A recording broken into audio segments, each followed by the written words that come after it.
peu faible, et ainsi de suite. Ça, c'est les lois du monde. Mais les lois de Dieu, et c'est ça que le Seigneur Jésus est venu, il a dit, vous ne comprenez pas ce que c'est le royaume de Dieu. Les lois de mon Père n'ont rien à voir avec les lois du monde. Et là où les lois du monde vous disent qu'il faut être le plus fort, moi je dis que si tu es faible, le Seigneur va te rendre fort. Et ainsi de suite. En fait, il a renversé. Et il nous a dit, voilà, et ce verset s'inscrit là-dedans, il faut que notre intelligence soit renouvelée, afin que nous puissions comprendre la perception du royaume de Dieu et comment ça fonctionne. Et ça ne peut pas être magique, parce que je ne sais pas vous, mais moi je suis venue à l'église dimanche après dimanche, et j'ai appris les lois divines. J'ai été enseignée sur tout ce que Dieu est, ce qu'il fait, ce qu'on a le droit de faire, pas le droit de faire, les interdits, etc. Et petit à petit, mes pensées ont été renouvelées, dans une intelligence renouvelée. Et plus mon intelligence a été renouvelée, plus les choses sont devenues nouvelles. Parce que j'ai fonctionné selon le royaume de Dieu et plus selon les lois du monde. Alléluia. Et à chaque fois, j'aime la parole de Dieu et j'aime trouver des perles dans la parole de Dieu. Parce qu'à chaque fois, j'aime appliquer la parole de Dieu parce que je vois un changement. Dès qu'on applique quelque chose de la parole de Dieu, automatiquement, votre vie ne peut pas rester la même. Le problème des chrétiens aujourd'hui, en France, en Belgique, c'est qu'on est tombé dans une religiosité.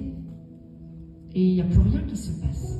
Les choses ne sont pas en train de devenir nouvelles. Vous savez, le Saint-Esprit, c'est le mouvement et l'être.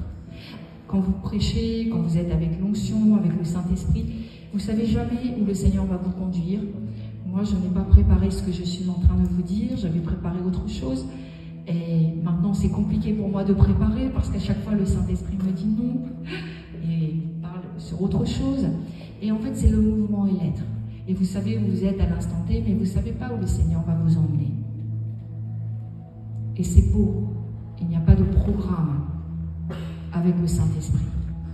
Et il y a la mouvance. Et à tout moment, quand le Saint-Esprit est là, votre vie peut radicalement changer. Une parole qui vous est donnée peut changer complètement votre vie. Et donc, nous évoluer dans un environnement où il y a la foi, un environnement spirituel. Ça, on ne connaissait pas avant. C'est pour ça que toutes choses deviennent nouvelles. On était dans l'incrédulité, on est dans la foi. On était dans un environnement pas du tout spirituel, charnel. Et maintenant, on est dans un univers et un environnement spirituel où il nous faut apprendre les lois. J'ai dû apprendre dans la délivrance toutes les lois spirituelles. Parce qu'au début, vous savez, quand j'ai démarré dans le ministère, je ne connaissais rien. J'avais été formée dans un ministère générique. C'est un peu ça. Mon père spirituel, qui est Daniel Vandini, pasteur, l'apôtre Daniel Vandini, pour ceux qui connaissent, et nous formait au ministère, mais de façon générale. Mais après, quand je suis partie dans ma spécificité de ministère de délivrance, j'avais plus de fil. Et chaque erreur que je commettais, je les ai payées très cher. C'était ma formation à moi. Parce que le Seigneur, il voulait que je me souvienne. Et que je ne refasse pas 2 fois la même erreur. Mais à chaque fois, effectivement, quand vous êtes dans... C'est ce que je dis aux gens qui sont en formation autour de moi. Je dis, on ne peut pas... Avec le monde spirituel, on ne peut pas blaguer. Parce que ça peut vite, tout peut s'emballer et ça peut devenir grave. Et vous voyez, j'ai appris comme ça tout un environnement spirituel qui fonctionne et je me suis délestée petit à petit de tout carcan religieux. Je suis moi-même déjà prophétique de l'anti-carcan religieux. Une femme, pasteur, ministère de délivrance, c'est bien, vous n'êtes pas religieux pour être venu aujourd'hui, je vous bénis. Peut-être vous êtes venu voir, mais peu importe. Mais je vous bénis quand même. Ça veut dire qu'il y a en vous une soif du Saint-Esprit, une recherche de Dieu, une recherche de quelque chose d'autre. Amen. Et le Seigneur veut que nous sortions de la maison de servitude. Je suis l'Éternel ton Dieu qui te fait sortir du pays d'Égypte, de la maison de servitude. Et parfois, sans le savoir, nous sommes encore dans la maison de servitude. À cause de beaucoup de choses. Il y a beaucoup de choses qui nous rendent liés, qui nous rendent captifs. Je voudrais vous donner quelques exemples de ce que j'ai pu voir dans mon ministère de délivrance. Et il y a des signes, vous voyez, qu'on a besoin de délivrance. Il y a plein de signes de servitude dans nos vies. Il y a déjà la servitude au niveau de la religion. On peut être asservi à la religion des hommes. Il y a combien de religions comme ça où les gens sont dans des jougs religieux. Je nommerai pas forcément les religions, mais parfois la religion chrétienne aussi. C'est le cas. On est sous des jougs pesants, écrasants de religiosité. Il y a également le légalisme, mais ce n'est pas forcément toujours celui des autres, ça peut être notre propre légalisme. J'ai entendu des frères et sœurs dire « si tu continues à fumer, tu vas aller en enfer ». Dire « je ne suis pas sûre que, oui, tu as accepté Jésus, mais je ne suis pas sûre qu'aujourd'hui tu es encore sauvé ». Légalisme, légalisme. Le légalisme fait beaucoup de tort. Parce que le salut est gratuit. Et à partir du moment où la personne elle a accepté Jésus comme son Seigneur et Sauveur et qu'elle n'a pas renié Christ, elle est sauvée, nous dit la parole de Dieu. Ça n'a rien à voir avec la sanctification, ça n'a rien à voir avec le désordre dans ta vie. Tu es sauvé. Et dans la délivrance, il y a beaucoup de chrétiens qui ont des tourments de l'esprit. Et ce tourment leur fait croire qu'ils ont pu blasphémer contre le Saint-Esprit. J'appelle ça un tourment de l'esprit. Le diable ne peut plus rien faire parce qu'ils sont sauvés. Alors il va les tourmenter spirituellement. Tu as blasphémé contre le Saint-Esprit. Tu n'es pas sauvé. Et j'explique ce qu'est le blasphème contre le Saint-Esprit. Le blasphème contre le Saint-Esprit, c'est d'accorder au diable les œuvres de Dieu. Je ne crois pas que vous faites ça. Et de persévérer dans une persécution contre l'onction. Les gens qui sont loin, de persévérer dans une persécution. C'est ça le blasphème contre le Saint-Esprit. Et quand je leur dis, ah non, j'ai jamais fait ça. Ça, c'est la délivrance. Je dis, tu dois résister au diable, résister aux pensées qu'il essaie de te mettre dans la tête. Il y a la servitude à cause des peurs. Nous avons des séminaires, des fois, où on parle des peurs. Parce que les gens ont des tocs, ont des phobies, et je vous assure, c'est un enfer. Leur vie est très limitée, et la première chose que le diable utilise dans la vie des gens, c'est les peurs. Et s'il peut augmenter, et la mauvaise nouvelle, c'est que ça augmente avec l'âge, en intensité. Il faut s'en délivrer avant. Parce que des fois, on me disait, non, mais pasteur, ça va passer avec l'âge. J'ai dit non. Ça empire et ça prend encore plus d'espace. Il faut crier à Dieu qu'il vous délivre. Ne gardez pas les peurs. Il y a des gens, ils sont limités dans une vie un peu d'inactivité à cause des peurs. Phobie de toutes sortes, c'est diabolique. Vous savez que le royaume de Dieu est un royaume de paix, de joie. Mais le royaume du diable est un royaume de tourment, de peur. Et je dis, vous avez quelque chose qui vient du royaume du diable. Vous ne pouvez pas accepter. Vous ne pouvez pas continuer à accueillir quelque chose qui n'est pas vous. Il y a tant de chrétiens comme ça, ils écoutent et ils croient aux mensonges du diable. Ça, c'est la délivrance. De vous remettre en place. Et la délivrance, j'avais à définir, c'est remettre de l'ordre là où il y a eu des désordres. J'ai vu prier parce que certains ont reçu des fausses prophéties. Mais vous savez, la fausse prophétie, elle laisse là d'important, c'est qu'elle est spirituelle. Et quand c'est un pasteur ou un leader qui vous donne une fausse prophétie, elle va travailler dans votre vie. Mais pas de la bonne manière forcément si c'est une fausse prophétie. Et j'ai vu une sœur venir me voir, elle me dit, pasteur, je réalise aujourd'hui que toute ma vie, je me suis mise sous le joug d'une fausse prophétie. J'ai dit, c'est quoi ta prophétie? Elle me dit, un pasteur, mon pasteur. Quand elle a dit mon pasteur, elle a tout dit. Ça veut dire que je lui faisais confiance. Et il m'a dit, femme de souffrance tu es, femme de souffrance tu resteras. Et je lui dis, tu as accepté la prophétie? Elle me dit, mais oui, parce que c'était mon pasteur. Et j'ai dit, qu'est-ce qui s'est passé? Elle m'a dit, je n'ai eu que des problèmes dans ma vie. Et je suis vraiment dans la souffrance et je ne sors pas de la souffrance. J'ai dit, est-ce que tu crois aujourd'hui que c'est un mensonge diabolique? Elle me dit oui. J'ai dit, est-ce que tu es d'accord pour que tu dénonces ça, que tu demandes pardon au Seigneur d'avoir cru un mensonge? Et moi, je vais prier pour toi après. Elle m'a dit, oui, je veux. je réalise que j'ai cru à un mensonge qui a eu autorité sur ma vie, parce que ce en quoi tu crois va avoir autorité sur ta vie. La Bible nous dit quoi par rapport à la prophétie? Elle dit d'examiner la prophétie, de retenir ce qui est bon. Ça veut dire de relâcher le reste.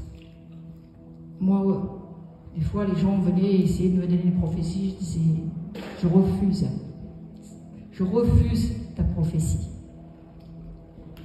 On n'est pas obligé d'accepter. Il faut examiner toutes choses et retenir ce qui est bon. Mais je vous parle de la prophétie, mais il y a tant d'autres choses comme ça, sur lesquelles vous avez pu vous mettre sous un joug. Et le Seigneur désire vous délivrer. Tant de mensonges et tant de désordre dans nos vies. Il y a la servitude à cause des tourments, de la jalousie, des mensonges, des colères, des fausses doctrines, des faux enseignements, des paroles de condamnation, des paroles de malédiction sur nous. Il y a comme ça, souvent dans les séminaires, je prie, parce qu'il y a des gens qui ont déjà un âge bien mûr et qui sont toujours sous des conséquences de malédiction à cause de ce qu'un jour leur père leur a dit, leur mère leur a dit, un instituteur, un professeur, un médecin. Et il me dit, c'est étonnant, c'est comme si j'entends encore la voix. Et quand je m'apprête à faire quelque chose, j'entends la voix. Et je dis, tu as besoin de délivrance. Il faut briser cette malédiction, cette servitude qui a été mise sur ta vie. Et nous prenons autorité, nous brisons et c'est fini. Les gens n'entendent plus les voix derrière. Ce n'est pas forcément la voix d'un démon. C'est la voix de la condamnation. Ça met une conséquence de malédiction sur ma vie. Les pères qui ont dit à leurs enfants, tu réussiras à rien, tu ne feras rien de bon, tu ne posséderas jamais rien. Il y a une réalité qui se fait dans le monde physique, c'est qu'ils ne réussissent pas. Parce que le père ou la mère, et on sait que chaque personne en autorité sur nos vies va avoir un impact, ou bon ou mauvais.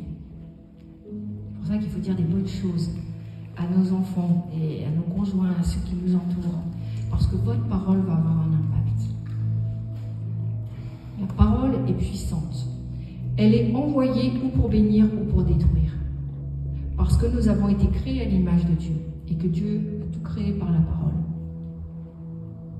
Et il y a des choses incroyables dans le ministère de délivrance que j'ai pu découvrir par rapport aux paroles qui ont été lancées. Mais qu'on peut briser à tout moment. À tout moment, vous pouvez briser cela et vous libérer. Vous ne serez jamais assez vieux ou trop jeune. Et la servitude à cause de la maladie physique et psychique, c'est une servitude parce que ça crée des limitations dans nos vies. Quelqu'un qui est handicapé, qui est malade, il y a des tas de choses qu'il ne pourra pas faire. Et les maladies psychiques, c'est pareil. Et je vois dans les maladies psychiques, et certaines maladies notamment, la patte du diable et des conséquences de malédiction héréditaire. La sorcellerie va amener beaucoup. On voit chez les descendants de ceux qui ont été et pratiqué la sorcellerie, des maladies comme l'autisme, comme la schizophrénie, des infirmités, des handicaps très lourds et très sévères. Et il nous faut remonter à l'origine. Il y a un moment donné où quelqu'un dans la famille a donné des droits au diable. Il a ouvert des portes. Et vous avez la servitude à cause de la dépression, des esprits de mort et de suicide. Beaucoup crient à Dieu parce qu'ils ont envie de se suicider, parce qu'ils connaissent un enfer, un tourment dans la dépression. Et déjà, ça nous parle aussi du spirituel. Si vous êtes dans la dépression dans votre vie physique, ça veut dire que spirituellement, il y a déjà des démons qui ont assailli votre vie pour vous poursuivre, pour poursuivre votre âme et vous pousser vers le suicide. Alléluia. Et vous savez, le diable nous fait croire que nous sommes dans un espace où Dieu a le contrôle total sur nos vies. N'est-ce pas? C'est ce que nous disent les religieux, mais qu'est-ce que tu vas t'embarrasser avec le diable? Dieu a le contrôle sur nos vies.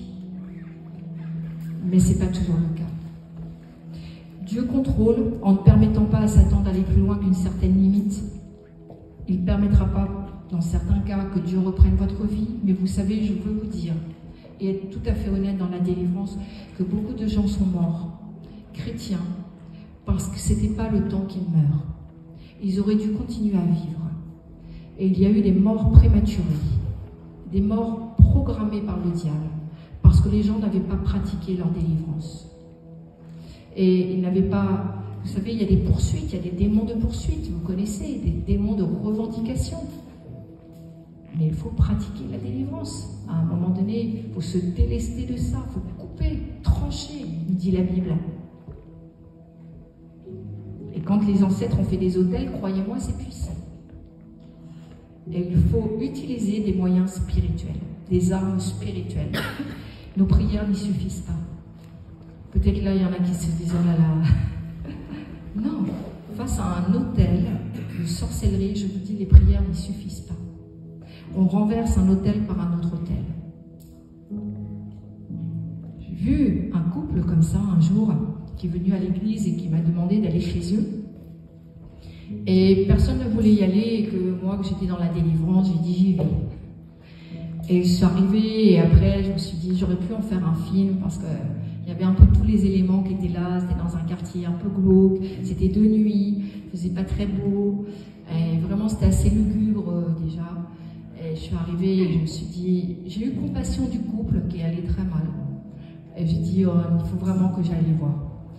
Et donc je suis arrivée et j'ai senti, dès que je suis rentrée dans la pièce, vous savez, la sorcellerie, ça vous met dans une atmosphère de peur. Ça vous envahit, ça vous oppresse. Wow. Et là, j'ai senti que c'était pas de la blague. J'ai senti que vraiment il se passait quelque chose dans ce lieu. Et je commence à interroger le petit couple et je leur dis qu'est-ce qui s'est passé. Et ils commencent à me dire qu'ils ont été envoûtés et tout. Et j'étais si mal. Je dis stop, je vais prier. Et je commence à prier par l'intelligence. Et c'était si lourd, je n'y arrivais pas. Et je dis pas de problème, je prie en langue et je prie en langue. Et au bout de 10 minutes, d'un seul coup, je sens l'atmosphère spirituelle qui change. Et je ne dis rien, et je regarde le petit couple, et le petit couple me dit, ça y est, ça a changé. Ils étaient sensibles quand même spirituellement. En un instant, ça a changé. Et là, on a pu s'asseoir et je leur ai demandé de raconter leur histoire. Et ils m'ont dit, en fait, notre vie est devenue un enfer, du jour au lendemain. Et donc, je vous passe les détails, mais il y avait une sorcière qui habitait au-dessus de chez eux. Ils ont eu des histoires avec la sorcière. Et jusqu'à un jour où la sorcière est venue et, enfin, ils ont ouvert la porte et il y avait un oiseau mort sur le paillasson. Quand ils ont ouvert la porte, et les deux m'ont dit, on a senti quelque chose qui est rentré dans la pièce, qui nous a envahis. Et depuis, c'est le cauchemar. Depuis, ils avaient des accidents, ils avaient problème sur problème. Si quelqu'un les approchait, la personne avait aussi un problème. Ils ne dormaient plus, ils n'arrivaient plus à manger, et ils étaient dans la dépression, et ça faisait 1 mois que ça durait. Et j'ai dit, voyez, hein, Seigneur, il a compassion pour moi. Il ne va pas vous laisser comme ça. J'ai dit, venez à l'église remercier le Seigneur. Moi, je ne vous demande pas d'argent, pas d'offrande, mais venez à l'église, faire une prière de remerciement et témoigner. Et on ne les a jamais revus. Quelle désolation pour leur âme. Mais en tout cas, moi, ce que j'ai appris à travers des expériences comme ça, c'est que le diable est puissant. Et qu'on ne blague pas. Il faut vraiment utiliser des armes spirituelles. Face à des choses comme ça, sorcellerie et autres, on ne va pas comme ça, la fleur au fusil. Il faut être équipé, il faut être armé spirituellement, il faut savoir à qui on a affaire. Et jusqu'au chat qui était envoûté, parce que le chat, ils essaient de me sauter dessus et de me griffer.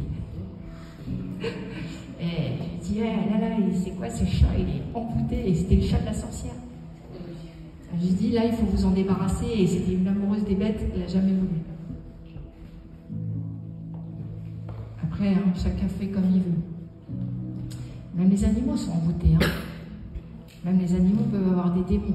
Vous savez que même un oiseau peut avoir des démons. J'ai fait des expériences. Un jour, j'étais dans le ministère et je faisais la navette de revenir chez moi, de repartir dans la salle. Et à un moment donné, j'ai levé la main comme ça et je parlais à mon chauffeur. Et il y a un oiseau qui est venu se scratcher à l'endroit où j'ai fait ça avec ma main. Et je crois vraiment que c'était un oiseau démonisé. Et il a été tué instantanément. Ça fait drôle. Mais le monde, évidemment, les esprits veulent être dans un corps. Soit un humain, un animal, ils veulent être dans un corps. Sinon, ils souffrent et ils sont tourmentés énormément.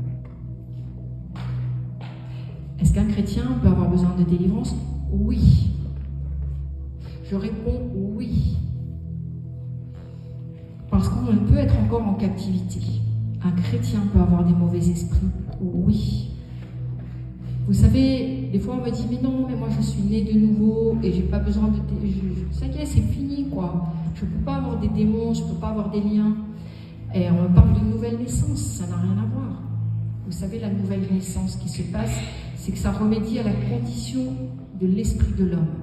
À la chute, l'esprit de l'homme est mort. Et la nouvelle naissance, c'est que le Seigneur ouvre l'esprit de l'homme à nouveau pour qu'il comprenne les choses de Dieu. Donc il y a une régénération de l'esprit de l'homme à la nouvelle naissance. Mais il n'est pas question des démons. L'esprit est vivifié. L'esprit est rempli aussi, il a une part et une portion du Saint-Esprit. C'est pour ça qu'après la nouvelle naissance, on est forcément sauvé. Parce qu'une part du Saint-Esprit est venue en nous, dans notre esprit. Et vous ne pouvez pas retirer la part. Vous prenez un verre d'eau, vous mettez un petit peu de jus de grenadine, de sirop de grenadine, vous remuez, et comment vous allez enlever la grenadine après? Ce n'est pas possible. Et l'Esprit de Dieu, c'est pareil. La nouvelle naissance, il n'y a pas de retour possible. Tant que je ne suis pas né de nouveau, il y a un retour possible. Mais pas avec la nouvelle naissance. La conversion, elle peut prendre des années. Et c'est pour ça qu'il faut faire attention. Vous pouvez amener quelqu'un au Seigneur et vous dites non, il n'est pas sauvé, il n'est pas sauvé, les choses de Dieu ne l'intéressent pas, parce qu'il est en chemin vers la nouvelle naissance. Mais il est en train de se convertir, peu importe le temps qu'il faudra. Faisons attention parce que des fois nous jugeons trop vite. Et moi j'ai vu amener comme ça, il y a longtemps de ça, une personne au Seigneur. Et le Seigneur m'avait déjà parlé à l'époque parce que je l'emmenais à des réunions d'évangélisation et à chaque appel, elle se levait. Alors, une fois, 10 fois, ça allait, mais quand on est dit à la 30e, 40e fois, en moi-même, je me dis, non, là, ça va plus. Peut-être il faut que je lui explique, que je la retienne. Et le Saint-Esprit m'a dit, non, laisse. Et si elle a besoin, comme ça, de plusieurs années pour être née de nouveau, c'est pas un problème. On n'est pas égaux là-dessus. Il y en a qui se convertissent du jour au lendemain. Et dans les larmes, on appelle ça des vraies conversions. Et il y en a, il leur faut du temps. Parce que aussi, je pense qu'ils ont été loin dans le péché parfois. Et du coup, leur conscience est obscurcie. Et pendant ce temps-là, le Seigneur travaille leur conscience. Parce que c'est vrai que la nouvelle naissance doit se faire dans les larmes.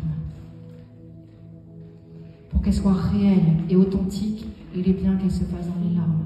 Mais si vous n'avez pas conscience de votre péché, ça ne peut pas se faire dans les larmes. Et qu'est-ce qui se passe alors? Il se passe que les mauvais esprits peuvent occuper l'âme d'un croyant. Et le corps aussi. Ils peuvent affliger les émotions. Et c'est comme ça qu'on voit des gens lunatiques. Un jour je suis bien, le lendemain je suis plus bien. Un jour je crois en Dieu, le lendemain je suis plus trop sûr. Voilà, ce sont les lunatiques spirituels ou évangéliques. Un jour ils sont là, ils sont debout, ils chantent fort. Et le lendemain on les voit à peine et on ne sait même plus s'ils croient. Ça, le côté lunatique nous parle de délivrance. Parce que le Seigneur, il régule l'humeur. Quand il vous délivre, l'humeur est régulée. Il n'y a plus des accès comme ça, de colère. C'est ce que j'aime avec le Saint-Esprit, c'est que tout revient dans l'ordre. Il guérit vos émotions, il guérit votre cœur brisé, il délivre, mais tout revient dans l'ordre, en bon ordre. Parce que Dieu est un Dieu d'ordre. Et moi, j'ai remarqué pour aller visiter les maisons des gens, et des fois, on les voyait à l'église et ça avait l'air plutôt clean. Et quand j'arrivais dans la maison, je me disais, mais c'est plus la même personne. Tout était sombre, tout était mal rangé, et des fois tout était sale. Et je me disais, gros besoin de délivrance. Parce que les démons se plaisent là où c'est pas lumineux, là où c'est sombre et là où c'est sale. Donc il faut arriver, il faut ouvrir en grand les rideaux, chasser déjà quelques démons peureux. Et c'est pour ça que je vous dis l'ordre. Dieu est un Dieu d'ordre. Dieu aime l'ordre. Et c'est étonnant parce qu'on aime le Saint-Esprit, la mouvance du Saint-Esprit, la vie du Saint-Esprit et l'ordre. On n'aime pas les programmes, ce qui est figé d'avance, mais en même temps on aime quand même l'ordre. Que ce soit bien fait, que ce soit soigné, que ce soit propre. Que le Dieu de paix vous sanctifie lui-même en toute manière, afin que tout ce qui est en vous, l'esprit, l'âme et le corps, se conserve sans tache pour l'avènement de notre Seigneur Jésus-Christ. C'est notre travail. On doit enlever les taches. On doit enlever là où il y a des liens démoniaques, là où il y a des démons. On doit faire un nettoyage. L'esprit, l'âme et le corps. Et le but de la délivrance, c'est de chasser l'usurpateur, qu'on peut appeler aussi mauvais esprit, esprit impur, de l'âme et du corps de la personne. Vous savez, le diable essaie toujours de faire croire qu'il n'existe pas. Vous le savez, ça. Et il essaie toujours de faire croire aux chrétiens que non, si tu es chrétien, si tu es né de nouveau, tu ne peux pas avoir de démon. Mais ce n'est pas ce qui est écrit dans la Bible. Et il y a des exemples. Moi, je voudrais citer des exemples où on voit effectivement, je vais y venir après, où on voit des gens qui se sont donnés au Seigneur, qui se sont même fait baptiser, et pourtant qui avaient besoin de délivrance.